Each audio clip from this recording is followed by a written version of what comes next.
This is Books of Titans, the podcast dedicated to the influences of influencers. The books that have helped shape prominent inventors, business leaders, athletes, intellectuals, scientists, and others. We'll talk about what makes these books such classics and at least attempt to have an intelligent discussion about what makes them so important and influential. Today we're going to cover the book Walt Disney, The Triumph of the American Imagination by Neal Gabler.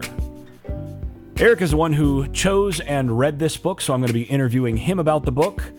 First things first, Eric, why did you choose this book? Obsessed with Walt Disney, just interested in how to build a multi-trillion-dollar business that basically runs the free world. What exactly were you aiming for here? What led to this one? I saw the book on a friend of mine's bookshelf last year, and I hadn't seen it before, so it intrigued me seeing it there. And the reason I wanted to read it, and the reason why it struck me at my friend's house, was that when I was a kid, my grandparents lived about 3 hours away from Disney, and at the time we lived in Minnesota. So when we would visit our grandparents, it was to escape the brutal Minnesota winters. And so we'd visit my grandparents and then work in a trip to Disney. So we would go there. Disney World. Disney World, the one in Orlando. Yep. Yeah. And then, the one in Disney, Florida now, it's got its own zip code, and it's like its own city. Not technically in Orlando anymore, I don't believe. Well, and they call the LA one or the California one Disneyland, and then the Florida one Disney World, and then of course we'd go to Epcot and some of the other parks. But those trips when I was a kid, I see a lot of impacts in my life now of especially Epcot and just all the different countries and future things. I think I actually even mentioned it in a previous podcast where I remember the first ride you go into in Epcot is the circular dome thing, and that thing is all about what was going to happen in the future. And we pretty much have all those things that were in that ride. And so just a fun, just had really good memories from there as a kid, and wanted to learn about the man behind all of it. I'd never studied anything about him or other than just kind of the basics. So this is a big book. It was 633 pages, and so it goes quite into depth of about his life. So that was the reason behind wanting to read it. Yeah, and this one was actually recommended, as I recall, by Marc Andreessen anyway. So that's where it comes in the Books of Titans rubric, as it were. So yeah, tell us a little bit about Andreessen, if you can remember anything. I don't recall. It was in podcast episode 163 of the Tim Ferriss podcast, and I don't recall the particular reason why he suggested that. But the book was written by Neal Gabler, as you mentioned, and he's hard to find. I mean, he's not on any social platforms, and so basically the only thing we have of him is his Wikipedia page, and then he wrote an article in The Atlantic titled "The Shame of Middle-Class Americans," where he described the debt and financial difficulties of many middle and upper-class Americans, and I guess he went on to describe his own financial insecurity as well. And so that's pretty much all we have. He has written some other books. A couple I want to highlight. One, Hollywoodism, Jews, Movies, and the American Dream. That was written in 1998. And then he just last year wrote one about Barbra Streisand. Huh. Actually thinking about getting my wife that one. I think she'd enjoy that. And sorry, the Hollywoodism, that was a film that he did. The book that he wrote on that topic was An Empire of Their Own: How the Jews Invented Hollywood. Huh. And he wrote that in 88. And actually, after reading this one, I'm curious to read that one as well. Yeah, so let's go ahead and get to the book itself a little bit more. First thing here is there anything in particular that surprised you in reading this book? Anything that stuck out that just kind of went, huh, what? I didn't expect that. Yeah, and like I said before, I didn't know a lot about the man, so all I knew was kind of the public persona of him as a happy-go-lucky, jolly guy all the time. And what surprised me the most is all the talk about him in his studio. So he obviously started a studio where they did the animation and the animation movies, and he was brutal. I mean, I read the Steve Jobs book by Walter Isaacson, and there were a lot of similarities there between how Steve Jobs and Walt Disney treated employees. There just, I mean, just kind of brutal attacks a lot of times, and they were both going for a certain perfection, and even the idea that Steve Jobs had of the inside of the computer had to look as nice as the outside was very similar with Walt Disney, where he would notice, like, if a button was undone on an animated character that no one else noticed, or something, just something crazy like that. That perfectionist. Yeah, perfectionist. Sort of like working with your wife in studio. Yeah. But so that I don't know. I just hadn't thought about what would he have been like to work with, and from most of the accounts, it was not a pleasant experience to work with him, and yet the result was kind of like Steve Jobs. It was amazing products, amazing films, and inventions that Disney did through that process.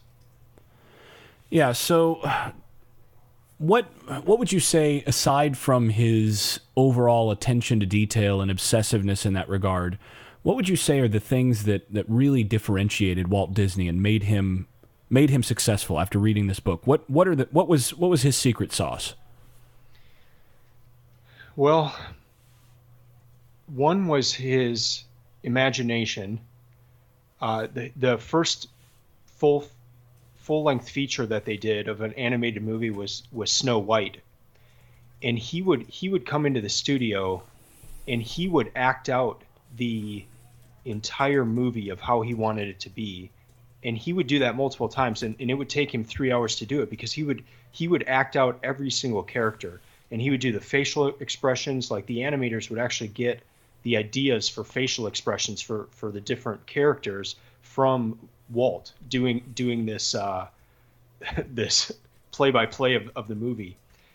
And that made me think of Mozart, Mozart would have a full symphony in his head before he ever wrote it down, and Disney would have the entire movie in his head and be able to act it out, and then that's what people would go by.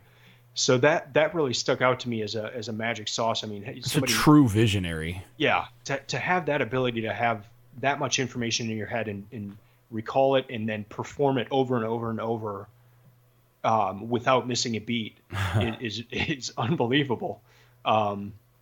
So that was one big thing. I would say the other big thing is his partner in crime. And his partner in crime is his brother Roy.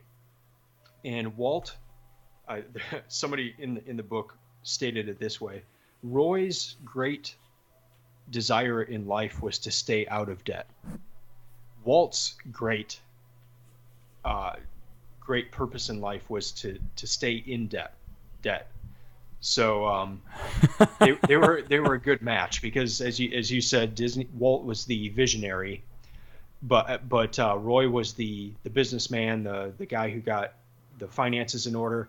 There was one case. Walt was just portrayed as a horrible businessman, to the point where at the beginning of his career he would not even read contracts. And these were some of the meetings that he did without Roy, and so Roy would just be flabbergasted. But Walt would sign a contract with these major labels and not even read the contract, and he royally got screwed in a lot of these contracts, and it took him a while to get out of those.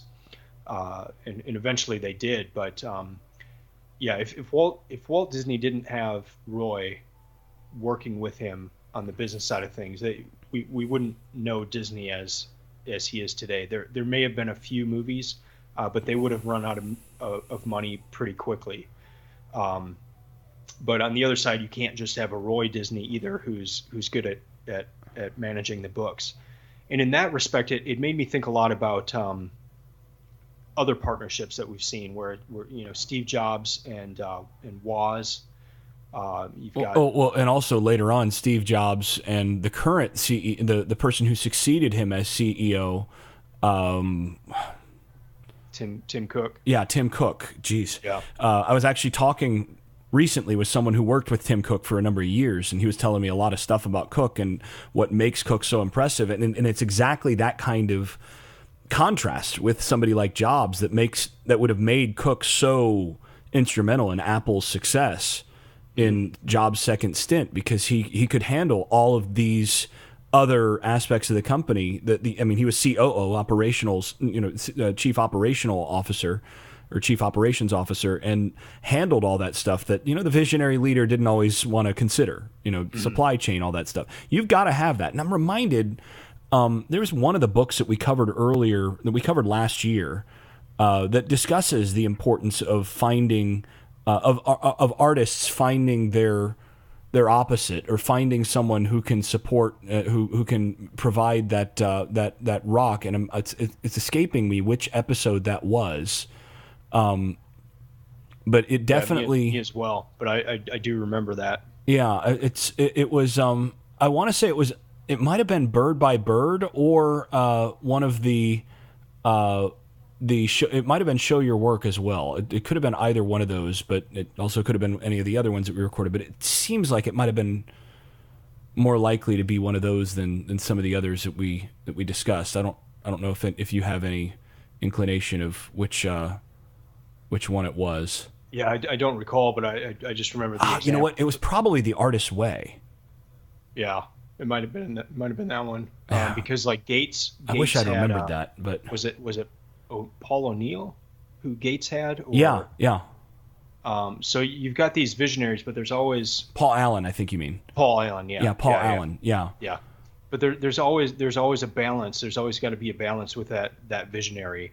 And so that was another neat thing that really set Walt apart. And the thing is, Roy wanted to stay out of debt, but he ended up having a lot more money in the end than he would have had there been no Walt. So, well, and you always hear these stories. There's a famous story of this at Apple as well, where someone got out early and they had 5 or 10% of the company, and you hear what that would be worth today, and they got maybe like $5,000 for that share when they got rid of it. Same thing with this book. There were a few people that got out early, and one guy had like 20%, I think, of the company, and he got out, and you're just wondering, man, what would that be worth these days?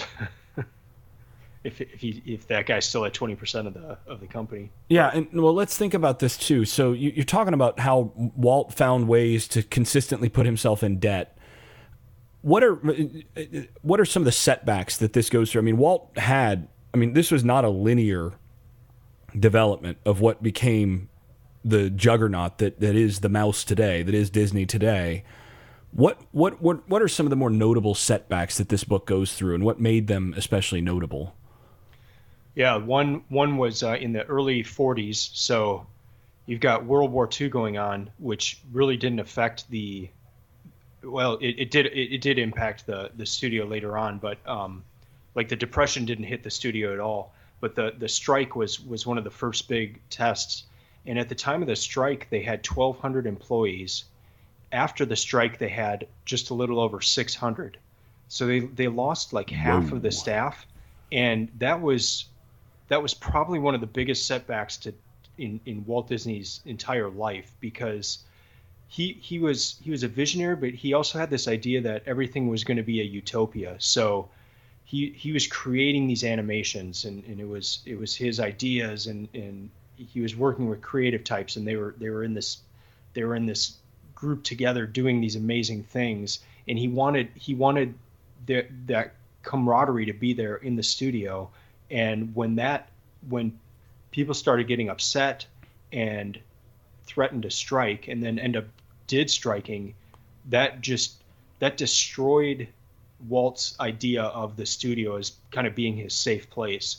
And you see from then that he really his ideas started to diverge from the studio of being the studio being his only place. And it ended up being a good thing, because then you've got where he's creating the parks, and he's doing city planning ideas. He's working with companies on different things that end up being how some of the rides work at Disneyland.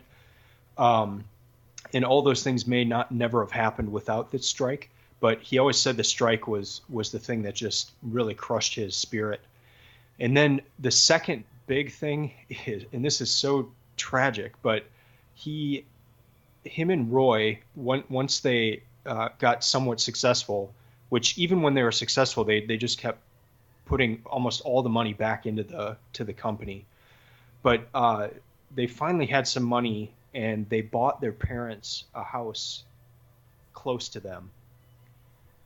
And it was a house that they picked the house in particular because it had a heating system that was central to the house that I guess was unique at that time. This would have been in the 40s, sometime in the 40s. That heating system malfunctioned when his parents were in the house, and carbon monoxide was released. His father passed out, but his mother actually died from it. Oh my gosh! So I didn't know about that. Here's a house that he purchased for them, and his mom ends up dying in that house. That was the other huge thing that just destroyed him inside. Wow.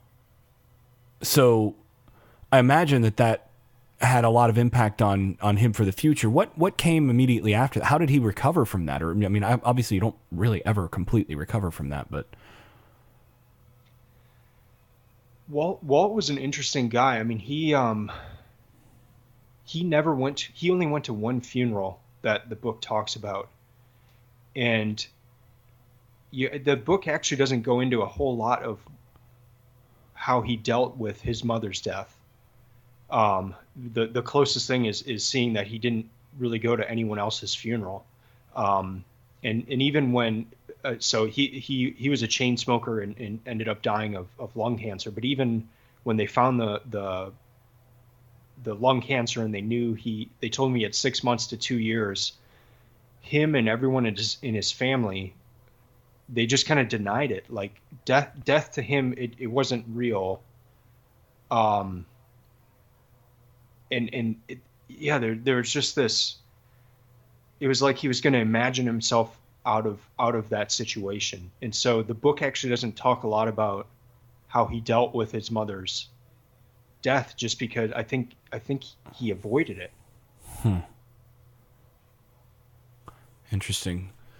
So, I mean, in other areas of life, was his strategy in terms of handling some of those setbacks, was his strategy just avoidance and sort of power positive thinking them away, or how did he handle these kinds of setbacks? I mean, obviously you mentioned the thing with sort of changing his approach about the studio being his sanctuary, but beyond that, what else? Well, he used it as his story. So he had you remember the Steve Martin book? Yeah. Where his childhood, he said it was just horrible with his father. It reminded me a lot of Walt's childhood, and he would always talk about how horrible his father was to him and how he had to overcome that. So whenever there was a setback in Walt's life, he would talk about how he was overcoming, or how he had overcome that to become the person that he was then. But as you see it written in the book, there's a lot of leeway in those stories. There's a lot of imagination in it, I guess, to where some people don't think the way he described things was really as bad as how he said they were. But either way, he would turn it into a story of how he, the little guy, overcame these setbacks to become who he was. And he just continually did that throughout his whole life. Interesting. But it was also part of his public persona. He wanted to be the everyman, while also being kind of a tycoon. I mean, he yeah, that's always the fascinating thing. Like, oh, I'm just your average everyday millionaire. yeah. Or in today, you get I'm just, one of the people. I'm just one of you guys. I just, multi-billionaire. That's just like everybody else. But there was one scene in the book where this is after he knows that he has cancer, and he didn't tell anybody. His immediate family knew, and that was pretty much it. He went to the studio and just like was beaming, like acting like everything was okay. I mean, people knew that he had been in the hospital, but they didn't know it was as bad as it was. And there was one guy who saw him, and Walt did not think anyone was watching, but this one guy could see him from a distance or something. And when Walt thought, okay, no one's here, he said the guy just kind of withered down and crouched down, and it looked like he had aged 20 years in that 5-second interval. That's fascinating. So that really tells, like, that public persona, it was all about the public persona. But when he finally let his guard down, when he didn't think anyone was looking, the guy said he looked like he had just aged 20 years. Huh. So again, the showmanship of Disney really front and center there. Mm-hmm. One of the things that's always stuck out to me, that's always been interesting to me, is how Disney so successfully mined old fairy tales and old stories, and then gave them a modern twist, and then applied those and used those as foundational stuff for, what Disney became known for. I mean, things like The Little Mermaid eventually, would obviously after Disney's death, but that kind of film, mining these old myths, Beauty and the Beast, these sorts of things. Is there any discussion of that in the book, and how he came to do some of those things, and came to view that those old fairy tales as a good source of creativity for himself, and a good way to use what was in the public domain for his own stuff? Yeah, Gabler talks a little bit about it, and it's kind of like Disney just had a sixth sense into the myths that move mankind. I guess it's the best way that I can put it. And womankind. But like, to the point where he could even predict where things were going. And so the book talked about the Three Little Pigs story being something that helped America get out of the Great Depression.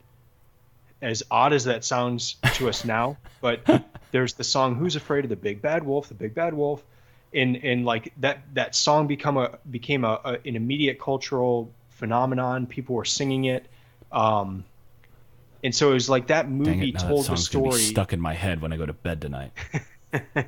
That movie told the story of America in a way at that point in time, and was like a catalyst of getting them out of that mindset in some strange reason. So Gabler would talk about that as Walt almost having an intuition of combining these old stories, these fairy tales, and matching them with the mood of the country.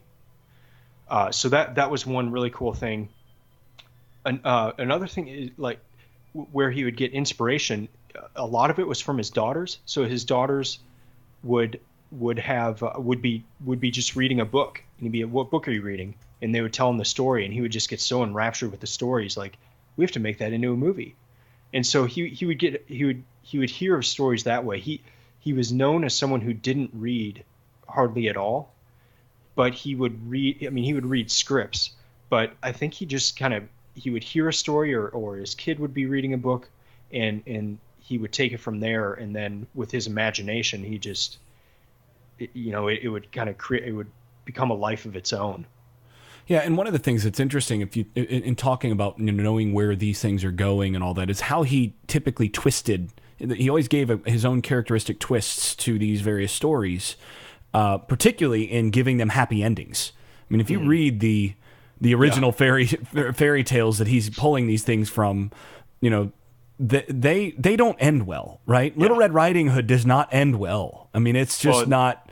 Hunchback of Notre Dame. Hunchback of Notre Dame. He didn't do that. Does not end well, right? The Little Mermaid dies at the end of it because you're as a child you're being taught like you don't go against what your father, who knows better says, right? You learn not to do those things. But Disney consistently found ways to tweak, to just alter these stories and give them a real positive twist, which is something that's always fascinating to me. Except for Bambi. And he got ridiculed for Bambi, and Bambi was during World War II, so it was bad timing, and that may have shifted his how he proceeded with movies going forward, because he was so lambasted for Bambi getting killed. Land blasted. Lamb blasted, right? Yeah. That's interesting. So, do you think that after that, after getting so destroyed for that, he altered his approach there? Yeah, but then just that was his nature, I think, too, of just everything ends well. Always on the bright side of things. There's another song. We don't talk about death, that kind of idea. So what about his relationship with his wife? Is there anything in there? He was, as I recall, married to Lillian, who was an inker, right? She was an artist for that actually worked with him on a lot of stuff. Mm-hmm. Any discussion of his family life beyond his parents and all that anything interesting come from that in this book? Yeah, Lillian, his wife, was not impressed with him. Well, that's welcome to marriage, buddy. Yeah. Yeah, they kind of had a okay. They traveled a lot together, and whenever they stayed in a hotel, they would book a room with double beds. So that says a lot. Other story it says they were early 20th century. Yeah, I guess so. The other story that Gabler hits on is one of Walt would just get so attached to his dogs, and one of his dogs died, and he wanted to get an autopsy on the dog because he was absolutely convinced that Lillian had poisoned the dog because she didn't like the dog. So I think that gives a little insight. Did they get the autopsy done? They didn't say. It didn't say in the book, but he had wanted to get an autopsy done. Well, now I want to know if she actually did, but. And then just a few other things about their marriage. They had 3 miscarriages, and those were really devastating for them. And Walt was just over the top on everything. So like Lillian would be pregnant and he would buy a new house because they had to have a bigger house for a kid, and then they'd have the room all ready and everything, and then she would have a miscarriage. So they ended up having 2 daughters, one daughter of natural birth and then one adopted.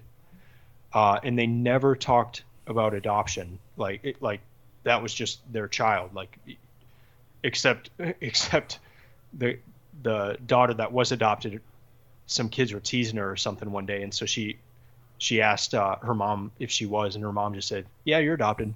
And it was so brief that it wasn't really the right way to say it, I guess, but they talked about that. But yeah, overall, their marriage kind of seemed to be. I mean, they stayed together. Walt had one wife, and as far as anyone knows, he never had an affair or anything. But he at the end of every day, he had a confidant at his office who was a woman, and he always had a lot of pain, so she would do like some massage type stuff on him, and then he would have a drink with her. She would make him a drink. He would have a drink with her every night, and so this is like from 5 to 6:30 every day. This woman was like his confidant. He told her everything, and he didn't really tell his wife much. So after he would have this end of the day drink and massage with this lady, he would go home and have dinner with his family. And I mean, as far as I know, they all knew about it. Like, and there was nothing sexual about it, but it was just a massage and a drink. Yeah, I mean, it was just odd. Like, so that woman was almost like his wife. In the it is what you hear these days called a work wife, right? A work spouse. Yeah. So it's just always a weird concept to me. It's just, I'm not real comfortable with that concept as, but anyway, you do see that a lot. So that's an interesting thing to look at how his particular familial ties worked. And that, again, you wouldn't expect that he would have such a, I don't want to say unloving, but this guy is a consummate romantic. Yeah. Right. And you can have a perfectly loving marriage and completely satisfying home life without a whole lot of romance. But this guy, he defines in many senses this artistic romantic, and it sounds like his family life was anything but. Mm-hmm. So that's a fascinating thing. Now, how was his wife? Does it talk about her take on the money stuff in terms of his tendencies toward being a bit wild in that regard? There's one comment when he tells her that he's got the idea to build a park, and she just kind of she just thinks it's the dumbest thing ever, and so yeah, she's not thrilled about that. I mean, and you're looking at multiple millions of debt at that point, and yeah, they just always kind of were in a state of debt to fund new things, and Walt was just never satisfied with what he was doing. There always had to be that next thing, and those next things would cost a lot of money, and ultimately the vision paid for it many times over, but yeah, it was just so weird. I mean, you've got Walt Disney, one of the biggest cultural icons of that century, and his wife is just not impressed at all. Yeah. Well, so one other thing I want to really dig into a little bit here is, again, getting back to this idea of financial limitations and his financial practices. There were a lot of times where he was steeply in debt, where, he did put hundreds of millions of dollars into a park project that it wasn't sure it was going to work. How did he how did he manage to get around the financial limitations that he had to be able to build the company that he did? Well, I'll share three different stories from the book. First, television actually paid for most of the park, the first park, Disneyland, in a really interesting way. Disney did a contract with ABC, and at that point, ABC was just kind of the new kid on the block. And that show now just Disney owns ABC. Yeah, I mean, that show just took off, and it made ABC who they are. But then the deal was that the money that they made which show was this? Was it the Mouseketeers? That was part of it. That was the daytime programming, and then it was basically like a commercial about Disneyland. So they would have different animations and stuff, but then Walt would be describing what was going to be happening at Disneyland. So it was kind of like an extended commercial for Disneyland, but people didn't really view it that way. And they said TV people knew Walt Disney's name, but then when TV came along, they knew his face. So he became as recognizable as Mickey Mouse for the Disney franchise at that point.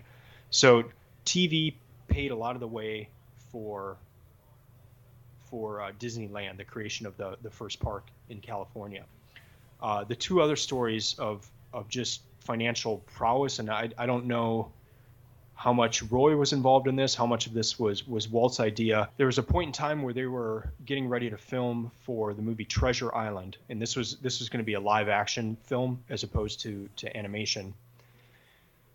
And at that time, there was a quota of sorts in the United Kingdom where only a certain percentage of the movies shown in the theaters could be from other countries. Like the majority of them had to have been produced in the United Kingdom. At that time, Disney also had a lot of money in the UK that it was prohibitive to get it out and get it back into the United States. I believe because of tax reasons. Yeah, it has to do with offshore money then being brought back into the States. Yeah. So the way they solved that was by filming everything of Treasure Island in the UK. So they used the money that was sitting in the UK to pay for it, and then they got around the quota because it was a movie produced in the UK, even though the whole company was owned and run out of California. So that was one just brilliant. Yeah, everybody does that stuff now. Yeah, but you also hear about a lot of companies that just have money sitting overseas doing nothing. And they're either waiting for a change in the law where the taxes become lower. And we just had that in the U.S. where a lot of those things, a lot of companies are bringing back a lot of money right now because that tax just fell a good bit. Yeah, but you more often hear about companies that just leave the money there as opposed to trying to do something creative with it like that. So that was one thing. The second thing was. And I think this, again, issue of taxation, but it was getting towards the end of Walt's life, and he was thinking about the best way to give his money to his daughters, and the estate tax would have been to where he wouldn't have been able to give them as much money. So he and it ended up not going through, but it was just another one of the neat ideas where Walt was going to have one of his daughters write his biography. And then his daughter would have gotten all the proceeds from that biography. So it was a way for him to invest in a project now that would have paid dividends to his daughter later on. So again, I don't know how much of that was Walt's. I mean, based on everything else we know of him, he didn't really care about the financial side of things. It wasn't his consideration, or how much of that was Roy's ideas, but just some brilliant ways to get around some financial limitations, either from taxes or laws in terms of how many movies could be produced in a given country. Yeah, it's interesting. Again, applying his creativity to, in this case, to places where ordinarily you wouldn't imagine, given his other financial problems or difficulties. You wouldn't imagine that he would find ways to do that sort of thing. But again, his creativity seems to be the thing that set him apart as much as anything. Mm-hmm. All right, so as we move forward, actually, let's take a moment. Do you have any favorite quotes or favorite words from this book? We typically do that, and this would be, I think, a good section in the discussion to bring out a few of these. Yeah, I'll highlight two. One is a quote from Roy. Our product is practically eternal. Yeah, I mean, he's not wrong. Yeah. Great storytelling stands the test of time. Yeah. And if you tap into that sort of thing, it really can work. Yeah. So, any others? Yeah, the last one was one of the last 2 pages of the book, and this was a quote by the author. He changed the world. He had changed the world.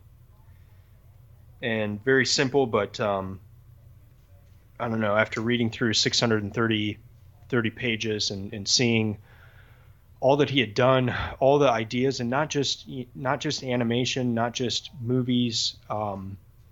he towards the end of his life was big into city planning and was reading all. Actually, the only books they ever talk about him reading were books on city planning.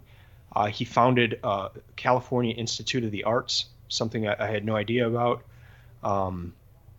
Just all the inventions they did to make animation. I mean, their animation films were head and shoulders above everyone else at that time, because they were inventing so many new ways of doing the animation, and a lot of those ideas were Walt's ideas,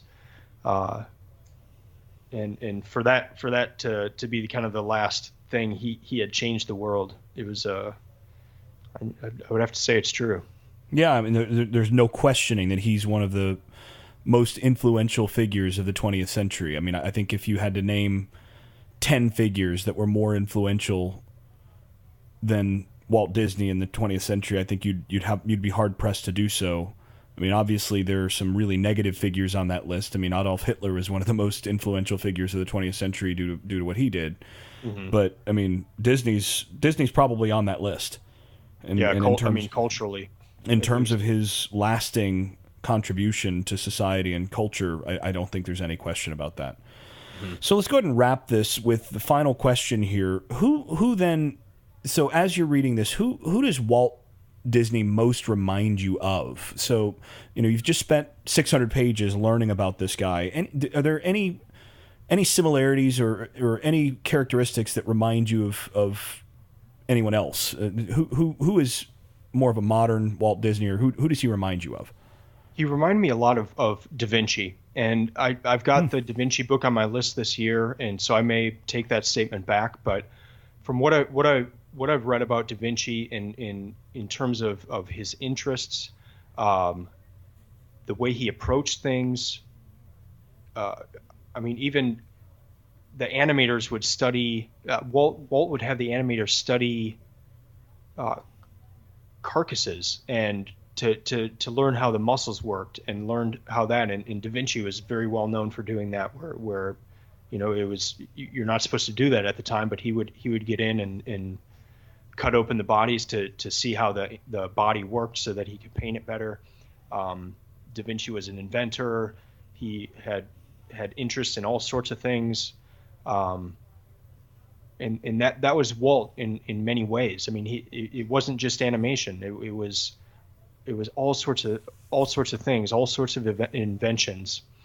And so him, and then Steve Jobs a lot in kind of the. I think there's a lot of Steve Jobs in what little I know of Walt Disney. Yeah. Yeah. The obsessive eye for detail. And also his ability. I mean, I think both guys had the ability to sort of distort reality around them. Mm-hmm. That their vision would they were just able to offload their vision onto everybody else around them, and everybody would believe him. Yeah. And that was to the point where people were not being paid. I mean, they didn't have money, but his story was so good that people wanted to work for him, believing that it would and ultimately pay off. Yeah, it's fascinating that you get these people who are able to have, this is the kind of person that's able to cast his vision so charismatically that, like you said, people are willing to do it for nothing. Mm-hmm. Like, well, as long as I can come along for the ride, I want to be a part of this. Mm-hmm. And that's fascinating. I mean, that's religious leader kind of charisma. And and actually Disney and Apple have kind of become quasi religions in that sense for a lot of people. So that's an interesting. I think those are interesting parallels. I hadn't thought about him as a sort of modern Da Vinci. I mean, Da Vinci was so brilliant, and was so wide ranging in what he knew and studied and so on. That's an interesting thought. I hadn't considered that. Well, any additional thoughts or points of discussion that we didn't get to in this that you think need to be addressed after the reading of this book? One other thing that I thought was really cool is just he just went with whatever happened. Like during the war, he had to create a lot of educational movies for the government. He even created some propaganda films, which he did not want to do, just for obvious reasons of a studio being connected with propaganda films and what that would do after the war and all that. But he would get hired by companies to do. There was a New York State Fair, and he was hired by governments and companies to do different displays at these fairs. And those displays ended up being a lot of what you now see at Disney World, where there's live figures talking. The idea for the It's a Small World After All ride came. Please don't put that song in my head before bed. But it was just really cool to see how all these things in his life worked together, and it wasn't a straight line, but it was just whatever he was interested in, that became the next thing. He all of a sudden had this crazy obsession with trains. The monorails, right? Yeah, but he built a train around his house, much to the chagrin of Lillian. But he was just obsessed, and he would get involved with these groups that would make small trains and stuff like that. And then he would create these worlds around these smaller trains, and it really set the stage for what became his parks. And the parks, his idea originally came, he wanted to have a train that would go in a circle that people could ride, but then a park within that train. So even this crazy obsession with trains ended up becoming the genesis for a park like that no one had ever seen before, and most people said that that park would never work the way he talked about it. But just crazy things. He would just kind of go with whatever his obsession was at the time, and to see how that led to different things was a really neat thing in the book. And willingness to commit to vision is just fascinating, right? I mean, because a lot of us, how many of us we wind up having an idea and it's like, that's a pretty good idea, but we're not willing to commit fully to it. And then, 5 or 10 years later, somebody else has capitalized on a very similar or exactly the same idea for, multi-millions. It happens more often than I think any of us would like to admit, but I'm sure it's happened to those in the listening audience. I know it's happened to both of us. Mm-hmm. So, it's a good reminder. I think there was recent quote I heard from someone that there's $1 million ideas just sitting around on the ground all over the place, but you have to be willing to be unconventional, live an unconventional life to be and embrace whatever idea that is that you find and pick it up and run with it. Mm-hmm. In order for that to work out. So, and Disney did this over and over again. Even when they didn't have the finances. So really interesting. Any other final things?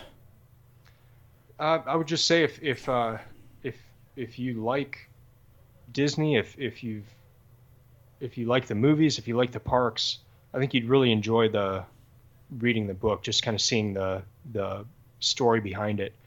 And one thing I thought of while reading this book, and then also reading the books about Van Halen, is I think, last year we read a lot of books that were suggested by people that, they're good books. They're recommended by a lot of people, but they weren't necessarily books that I've been dying to read or subjects I've been dying to learn about. But when you pick up a book like this, I mean, for me, I love Disney. I mean, I still love going to Disney World. And Van Halen's my favorite band. So whenever I read a book like this on Disney or about Van Halen, I'm going to remember more of it because I want to. I'm going to read it faster because I'm so interested in it. It's not going to be a drag, and it's just going to be a better overall experience. And with the books that I've just mentioned, I learned a lot of business ideas. I mean, even how Walt would use that financial thing of doing Treasure Island in the UK. I mean, that would be a perfect example in a international business class. And then also the contracts and how they got screwed on the contracts, and same with Van Halen. Van Halen just got brutalized with the early contracts they had, and to see these things. If you're super interested in that topic, you're going to get a lot of the main lessons you would get out of a business book. But I think it's even better because a business book is never going to tell you to do things like Disney did them. They're never going to tell you how to do it like Van Halen did it. Van Halen had to do crazy stuff to get noticed. Disney, I mean, no one would ever write a how-to book on Disney, but when you're really interested in a topic, that's the books you should read, because you're going to get a lot of the good ideas and you're going to remember them more. So that was something else I was thinking about a lot on this book, of just really being sure not to just read books that I think I should read or people say I should read, but to really go deep with my interests. Interesting. And I couldn't agree with that more in terms of, well, first of all, business books are generally going to give you conventional stuff, which will get you conventional places. Yeah. And secondly, it's really important to find the stuff that does interest you that can help set that vision. So yeah, it's those are I think valuable things to get out of this experience of reading it. Well, anyway, I think that's a good place to wrap.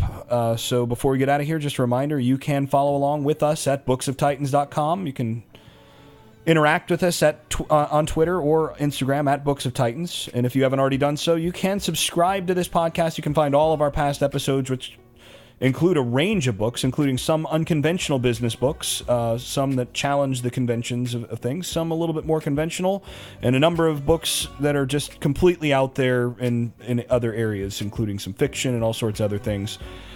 You can find all of our past episodes through Apple Podcasts, the Android Marketplace, your podcast manager of choice. Eric and I both prefer the podcast manager Overcast. This is not a sponsored message for what it's worth. Although, hey, Marco, if you ever listen to this podcast and you want us to maybe put a little bit more advertising out there for Overcast, we'd be happy to do that. But if you're enjoying the podcast, either way, be sure to give us just effusive 5-star ratings and tell us what you most enjoy about this podcast, particularly on Apple Podcasts or iTunes. And share your favorite episodes on social media. We'll be back soon to discuss the next book, which I believe will be the Tao Te Ching, which I will be discussing a little bit of. In any case, I'm Jason. He's Eric. This has been the Books of Titans podcast. Keep listening, keep improving, keep reading, in whatever order you choose. Thanks for listening.